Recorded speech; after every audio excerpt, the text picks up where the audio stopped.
I'm Mara Webster with In Creative Company, and today I'm thrilled to be joined by the wonderful Alex Lawther to talk all about Alien Earth. And I was really interested in the way that you came on board this project and what really piqued your interest, because Noah Hawley obviously has such a great creative mind, and in stepping into this franchise, there's also kind of a playfulness in the way that he's adapting it and approaching it, which I've heard you say was one of the things that really appealed to you, especially having seen a lot of his previous work like Fargo. And I was interested in kind of how you got that sense of the way that he was going to approach such a well-known franchise, but really find his own spin and his own take on it for you to step into.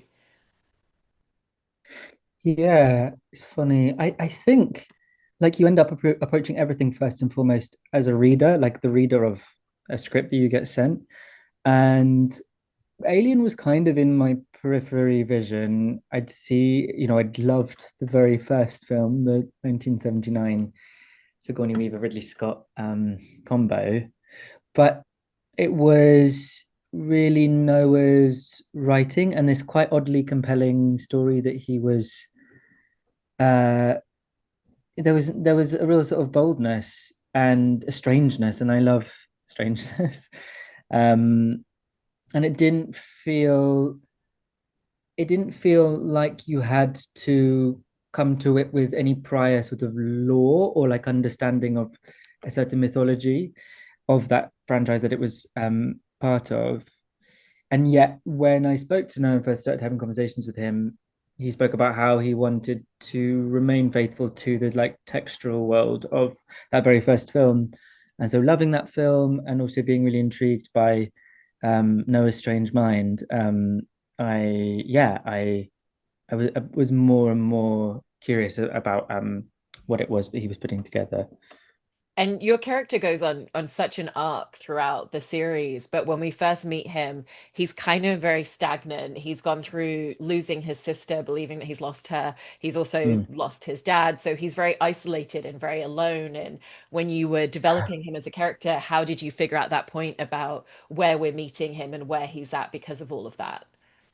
Yeah, he's had so much loss, hasn't he? Like his entire family, and it seems like there isn't a lot of like human comfort within his life, and yet Noah was talking about wanting to make sure that we didn't give him to he didn't want to introduce a character that was wallowing in that grief. But nevertheless, I think when you have suffered something so enormous as losing your entire family at a relatively young age, um, I think that sort of sits with you somewhere physically, sort of like a something caught in your chest. Um, and so yeah, then the sort of, I don't know, the wonder slash horror of discovering that person you're perhaps closest to within that family unit, your sister, your sibling, is perhaps no longer lost, but it's not quite the same entity that you'd grown up around. Uh, it's quite an arithmetic that the hermit, the character, has to sort of go through. But actually, a lot of that was really clarified just like with playing with Sydney Chandler, because I just felt immediately sibling like towards her. There's, but, both sort of unnecessarily older sibling like I felt towards her for some reason, like sort of big brother, I suppose. But then also just in awe of this person's capacity, because Sydney, she's, I guess you'd say, an early career artist, and yet she works as though she's been doing this forever. And so I was both sort of wanting for her to have an enjoyable sort of formative experience, but also being like, actually, she's running streaks ahead of everyone. Yeah. Yeah, she's incredible. And I know that there's a lot of delicacy and kind of intimate emotional beats to a lot of the scenes that the two of you have together, which really becomes the heart of this entire story against the backdrop of the more kind of horror elements of the show. What was Mm. that like with the two of you really just finding the intimacy of that journey and all of your scenes together? Yeah, I think we're both actors that really want to do a good job, and perhaps like do a lot of overthinking. and over articulating, and then but in a way that was nice because there was a shared concern that that thing felt honest and siblingy, whatever that sort of means. And even the word sort of sibling is quite sort of ambiguous, isn't it? And it means sort of different things to different people, and it can be the person you're closest to, but it can also be someone that you're easily frustrated by and brush you up the wrong way. Do you have siblings? Are you I have a do. I've sibling? got an older brother, 3 years. Ah, interesting. So, yeah, I have a sister who's 4 years older and a brother who's five. And it's complicated, isn't it? That relationship. It can be uh, one of the closest bonds in your life, but it also that person knows you sort of uncomfortably well, I think. Um, and so they can be someone who really pisses you off quite quite readily too. Um, yeah, so it was fun. It was fun getting to do that with Sydney.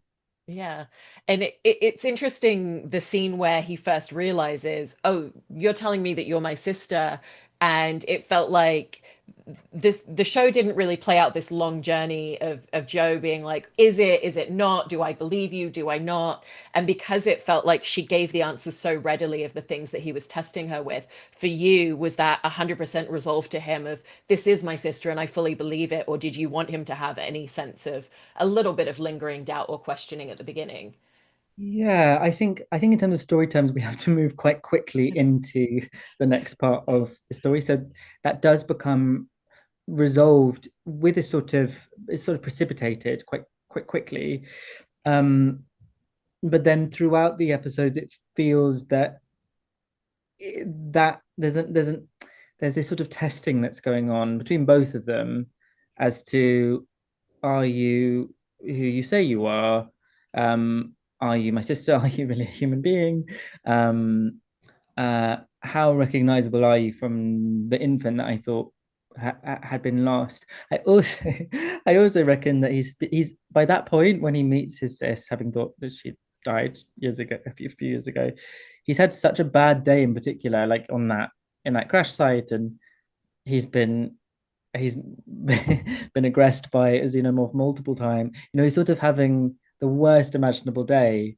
That I started to think like it's almost like he's in this sort of nightmare. He's in this sort of David Lynch nightmare where anything can happen. And yeah, sure, why not this sort of revenant come back and appear before you? I remember the night before reading through the lines and just being struck before we shot that scene the night before. I remember being struck by how terrifying it is for if you were just walking down the street and I don't know, maybe your grandparents, someone said, "Hi, it's me. I'm your granddad.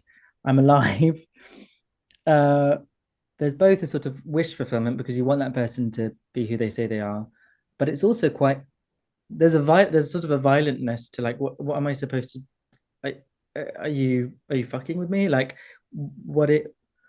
So I think all of that has to be sort of uh swallowed in order for the story to move forward and for the sort of action of the piece to take place. But then it has a little bit more breathing time as the episodes go on. Yeah.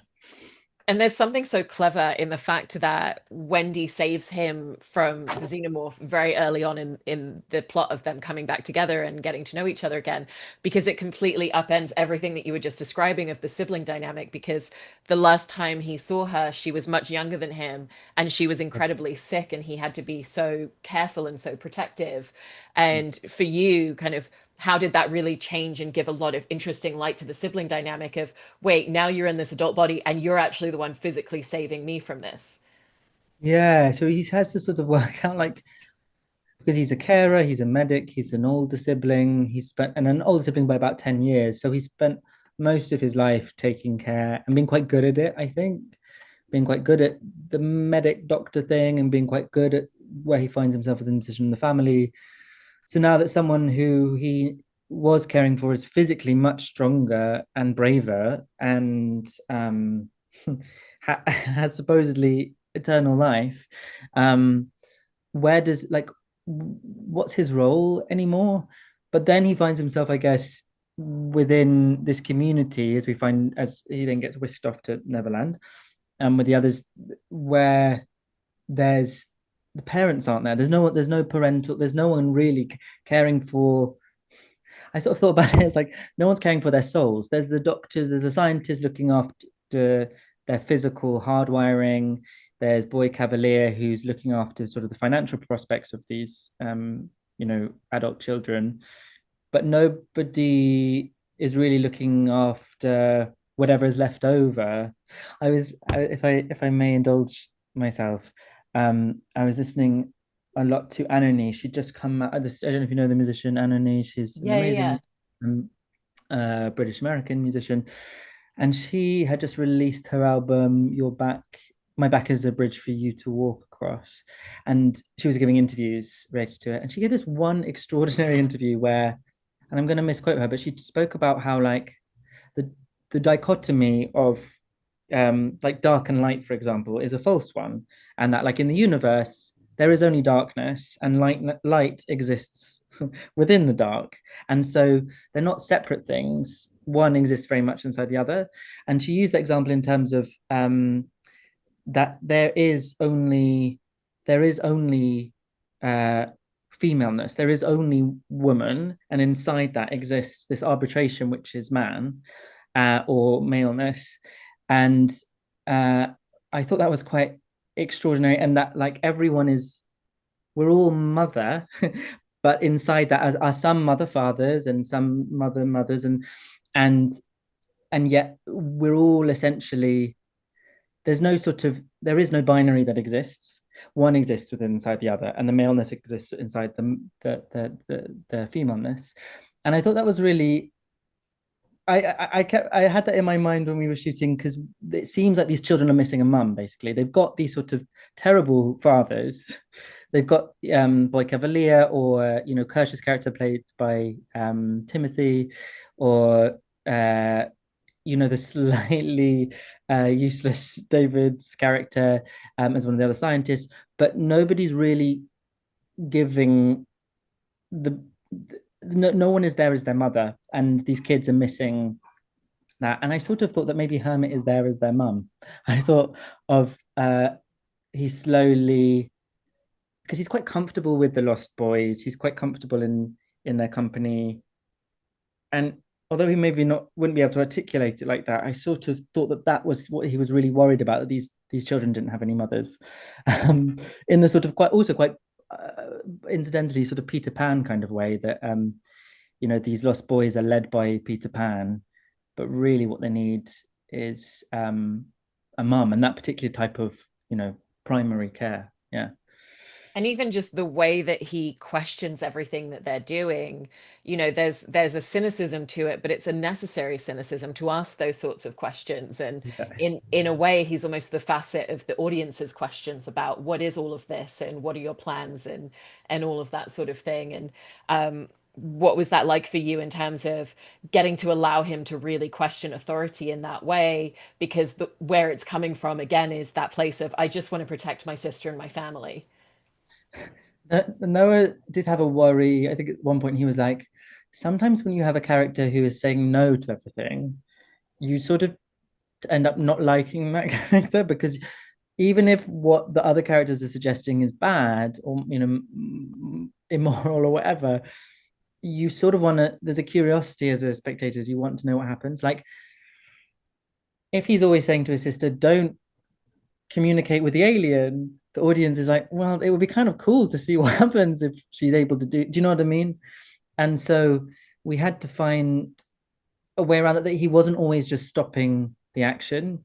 And then I think because a lot of the story was sort of written as we were shooting, so there were versions of all 8 episodes when we began shooting, but they changed quite dramatically in the process of shooting. The need that Hermit has to get these kids out and them not being safe here, which I believe we touch upon in episode 6, Yeah.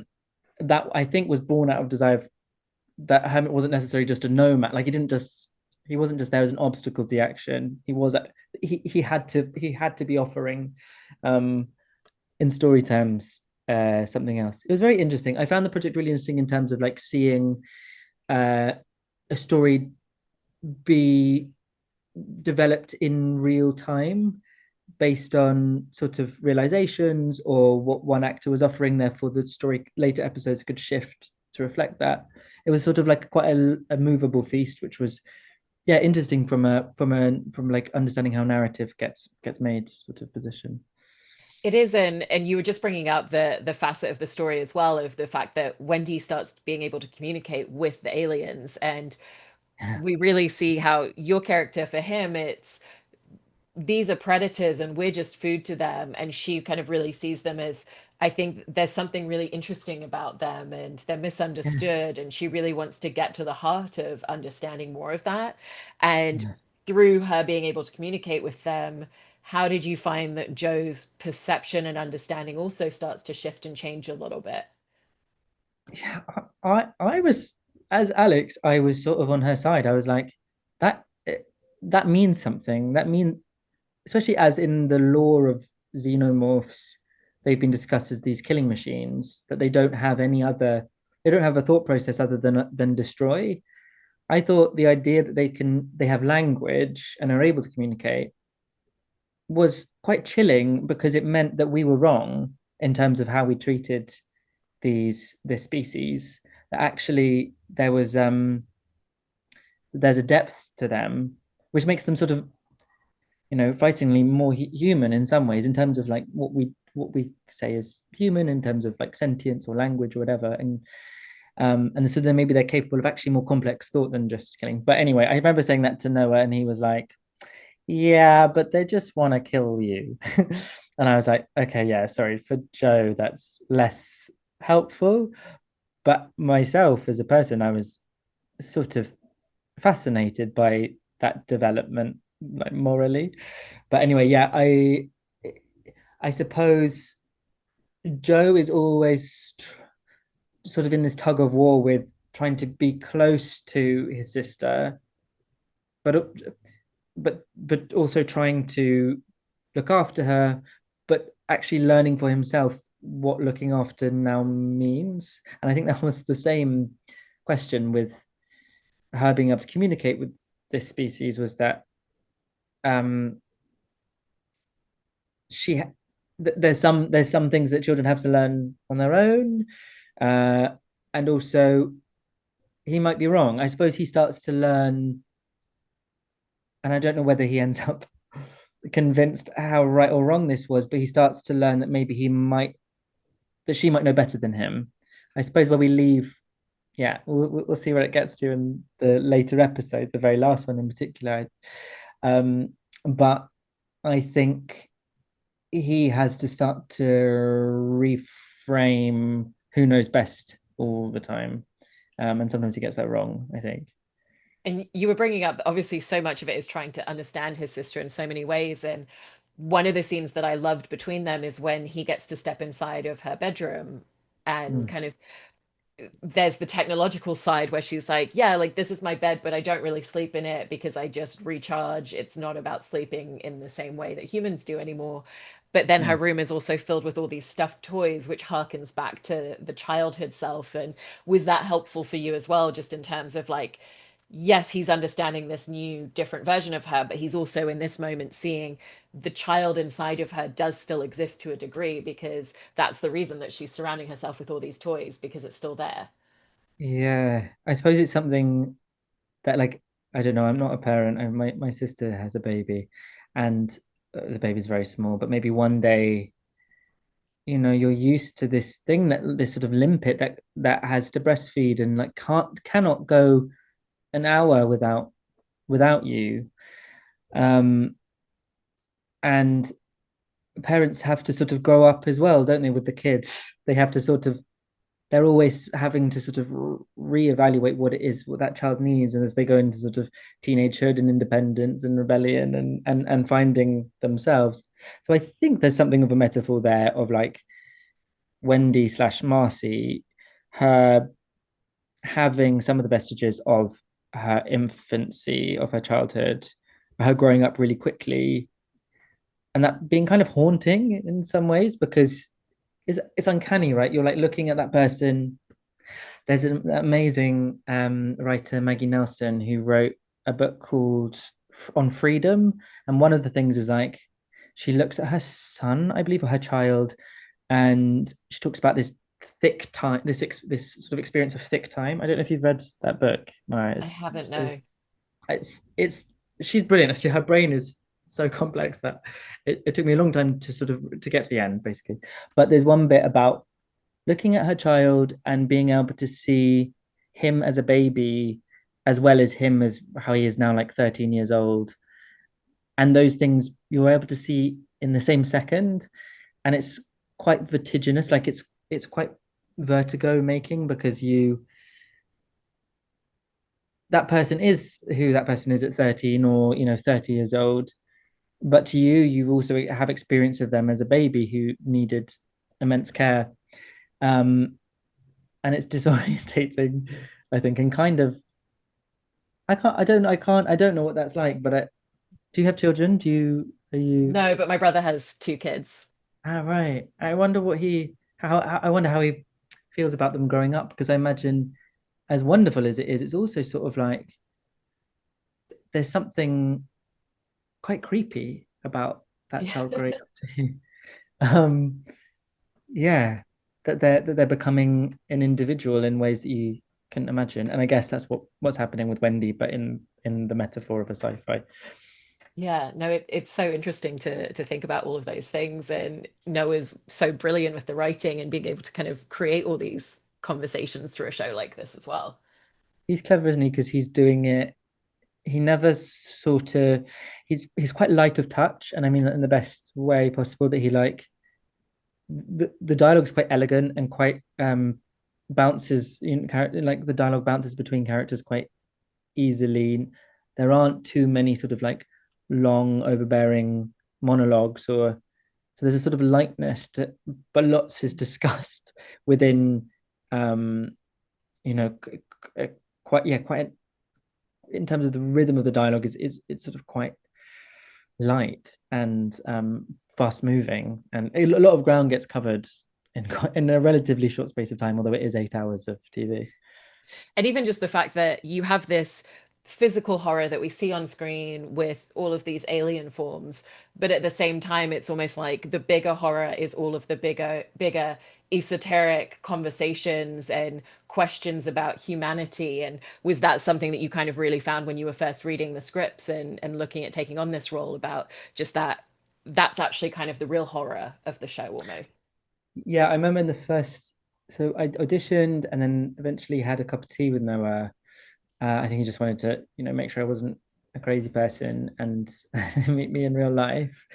And I remember sort of trying to say something impressive about like what I thought of the scripts, but it was honest. I was really intrigued by, should all that power, just the danger of putting that power in the hands of the super rich, because then when longevity becomes about profit, as it does already, like with wellness and those whole industries that grow up around uh, making us believe that we'll live forever, and green juices and collagen and slightly different, but like within the same sort of, if you can sell um, living forever, who are the first people that get access to that? So not only is there a problem about these bodies that have been created, these lost boys, but who was going to be the first?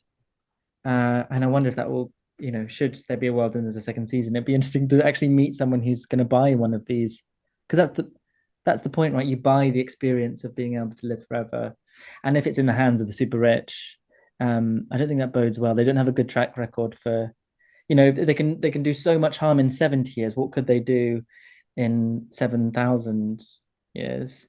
Um, and then there becomes another thing, class, doesn't there? It's not just the super rich, but it's the super rich and eternally living.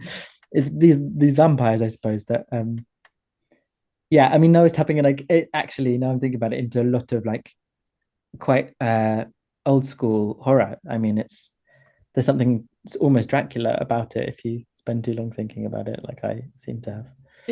No, I love it though. I also wanted to talk a little bit about the physical side of this role, and in particular working with Cameron Brown, who was the actor playing the xenomorph for all of those scenes together, because it's quite physical work, and also sometimes it's quite close. You literally have that moment where, it's literally right on top of Joe, right directly on his face. And I was just Yeah. interested in getting to really dive into the physical side of it, but also working with Cameron, how that really helped you to tap into the emotional side of having someone physically there as a scene partner for all of it. Yeah, I've been really lucky in terms of the work. If ever I've done something where the character has to be, I need that as an actor. Like if they're, it's probably really annoying for other actors, but I I remember another actor say using expression like the less acting I have to do, the better it is for everyone. Like the more that the thing is just there, whether that's the person you're doing the dialogue scene with, or like if your character is going to the kitchen sink and washing dishes, if those dishes are actually there and I have to wash them, then that would just be easy. Like that'll make for a more believable watch than if you are watching me pretend to wash dishes that aren't really there. And I think the same goes for xenomorphs. I think even I mean that stuff and the Weta team that made those suits, it's such high quality and really they're really beautiful sort of artisanal things. But even if it was just a person with like a cardboard box on his head pretending to be a xenomorph, even that would be more useful than than acting to nothing. But add into that, like Cameron, who you mentioned, he's a physical performer. I believe he's a stunt person by trade. He did some there's that extraordinary stunt he does where he jumps from he like he's hunting Hermit and he jumps from that glass balcony and tries to get him. Um, and he's very committed. Like he's more you know, they would say cut, and I would go off and make jokes with the hair and makeup team or whatever, and have a giggle because I have to do that. But like he would be sitting in his chair in the corner and really staying in it, um, which I found really it's really beautiful. You know, because he's all the same wearing a rubber helmet on his head for 6 months, and nevertheless I don't know. I think we all have a thing to or two to learn from Cameron in terms of like concentration and seriousness. I aspire to that level of concentration, but I haven't quite made it yet. And in playing your character throughout the course of this whole season, going back to what you were talking about at the beginning, where he's a little bit more locked off and closed off emotionally, in reuniting with his sister, it kind of reopens all of that emotion again. And how did you set about playing a character that, is kind of reconnecting with all of their feelings and all of their emotions? And how did that change the trajectory of playing him in the later episodes for you? Yeah, that's interesting. I think it was a sort of just a it was sort of a pleasure, like moving from someone who has although it's a terrible problem that he has to try and solve this like reincarnation, I suppose, of his sister, it also fundamentally brings him back to life as well in a way. Um, because I don't know what his life would have been like had that spaceship not crashed. Like it's the worst thing that could have possibly have happened and has put him in grave danger. But also, you know, I I guess there were certain parts, as you say, of his psyche that he'd just switched off. And maybe would have made it to 70 and been sort of a crabby old man at the the supermarket with like egg roll down his jumper that doesn't that sort of spits at people in the street. So maybe it's the making of him, this this yeah this horror that's been unleashed. And yeah, for me fundamentally it was spending 6 months doing scenes with Sydney, and the more that we got to know each other, the easier and easier it was to sort of try things out and to feel like yeah, there was some sort of authenticity to that relationship. So that was great. Well, I really loved your performance in the show, and it's genuinely been such a pleasure to listen to you talk about all of this. So thank you so much, Alex. Appreciate it. Thank you for letting me talk your ear off. I have just like gabbed. It's been, yeah,